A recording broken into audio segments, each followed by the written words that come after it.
Hello, જય માતાજી. YouTube channel કાંતાબેનની ખાટી મીઠી વાતો.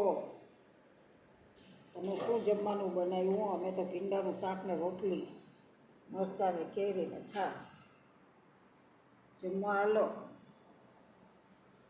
અમારી ચેનલ યુટ્યુબ ઉપર શેર કરો, સબસ્ક્રાઈબ કરો, બેલ બટન દબાવો. કેરી ખાવી તો હાલો, બહુ કેરી તો સારી આવે છે. બધા ગામની કેરી લઈ લીધી, એક ગામની કેરી ખરાબ ન નીકળી. અમારે